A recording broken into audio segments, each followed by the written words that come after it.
Hey Defying Gravity Volleyball family, it's Coach T and I'm back with another YouTube video. In today's YouTube video, I'm starting a new series where I'm explaining all of the volleyball positions. And in part 1, we're going to talk about the setter's position. My favorite because I played it in high school. Okay.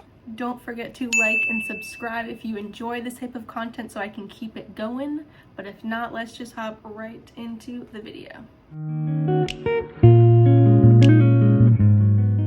So let's start with the basics. What is the setter's position and what do they do? The setter's position is arguably one of the most important positions on the court because they set up your team's offense every offensive rally. This also means that the setter is the team's offensive leader. And a big comparison that I always make when I'm teaching positions to my athletes is that a setter is just like a quarterback in football. And the comparison to the setter and the quarterback makes a clear description of how important and vital the position is, because just like the quarterback, a setter is choosing who they distribute the ball to in offense in order to hopefully get an earned point for their team. And if you're an athlete with an athletic mind, you can see already past that initial description with how important that is, because it's not just about distributing the ball to your offense. There's a lot that goes into that when you're an offensive leader. You have to make the right decision. You have to make it in a quick amount of time, efficiency. You have to be consistent. There's so much that goes into being a quarterback,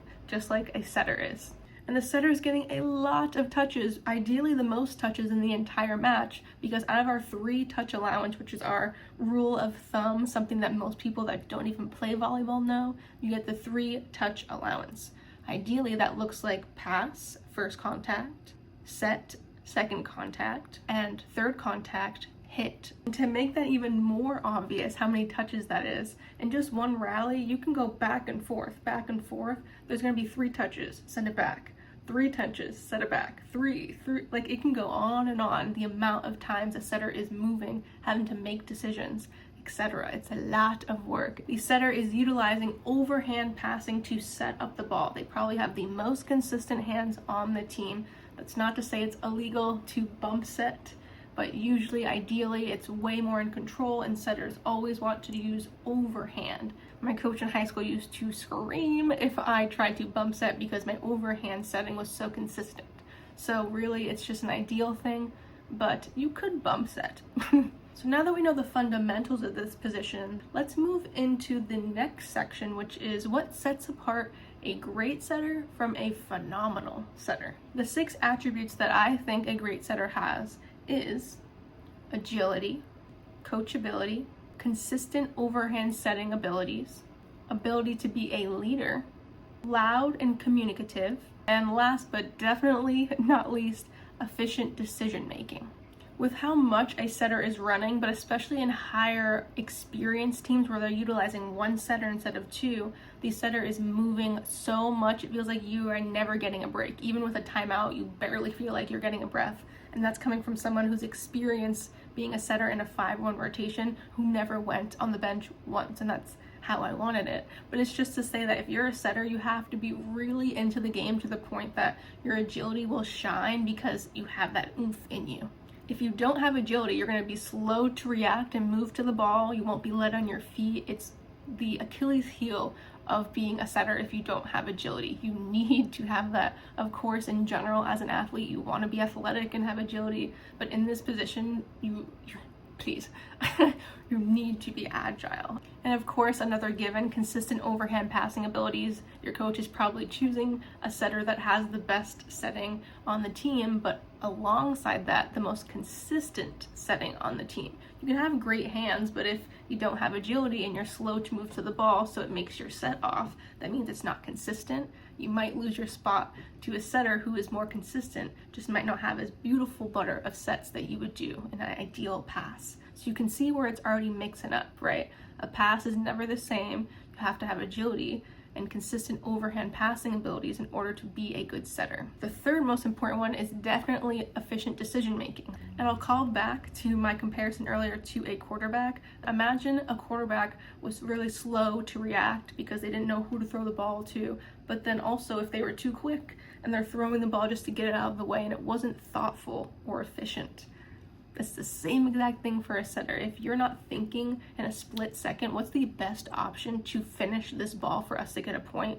you have to be quick and efficient in your decision making. And the last three really just tie into each other. So coachability, if you're not able to be coached and take feedback, but also be receptive and show that physically with your body after you get a correction, you won't really be a good setter. That's honestly goes for all positions, if I'm being honest, but as a huge position like a setter and a leader on the court, you really need to be able to collaborate with your coach, right? Because you're setting up plays, you're working alongside them. And the last two, ability to lead and being loud, is very important, of course, as we've already said. You gotta be a leader on the court because you're the offensive leader alongside the defensive leader of libero.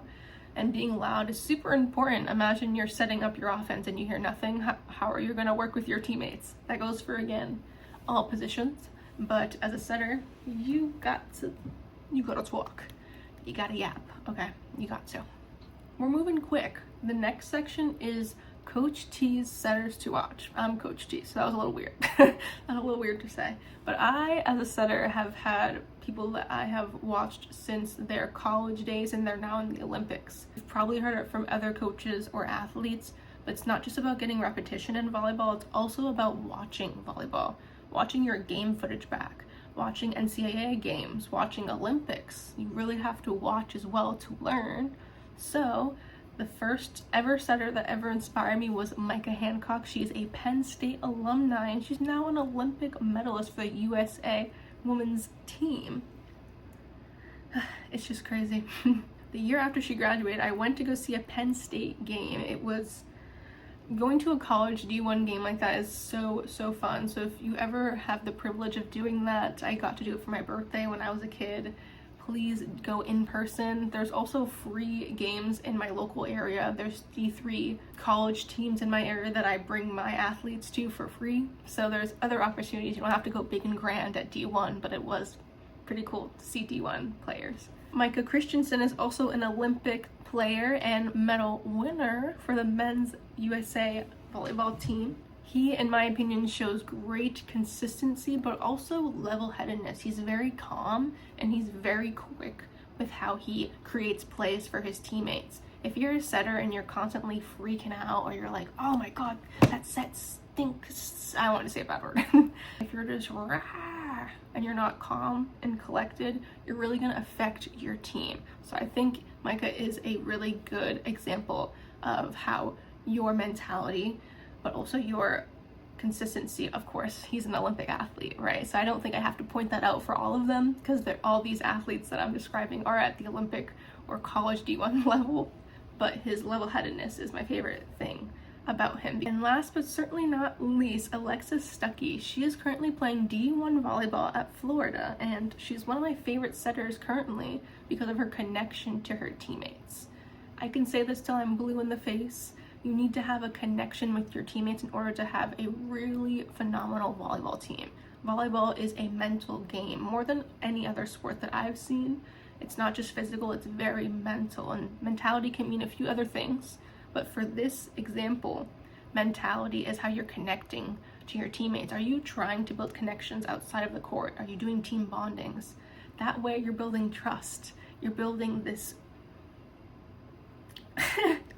I'm trying to think of a word to describe that, but I think it's me trying to say a vibe. Only setters really can explain it, in my opinion, that connection that you have with a hitter. It's not just about having a favorite, but it's about this hitter. I know what works for her. I know what she likes because she's comfortable telling me what she likes and what she doesn't like, and I'm comfortable telling her what I like and don't like. There's way more to Alexis than just her connection with her teammates, but I'm picking my favorite thing about each athlete, and that's definitely my favorite one, is that she is so open to connection. It really gives her that extra oomph over other setters who may not make that connection off the court. Now, I did just talk a lot, so if you have any other questions about a setter, please let me know in the comments down below, or if you would like a video that's about how to be a better setter, drills, technicalities, etc., please let me know in the comments as well. Thank you for watching this video. Do not forget to like and subscribe. It helps me a lot. We hit our 100 subscriber goal, and I'm so thankful, so thankful for that. and now a new goal, 500. So hopefully we can get there too. I'm so grateful for what this first year of Defying Gravity Volleyball has become for me. I never knew it could even get more than a few followers or subscribers. And following that comment, don't forget to follow my TikTok and Instagram. They're doing pretty well, and we're gonna try to keep it going. Hopefully I see you in another video, and I hope this video helped you out today. Thank you. Bye.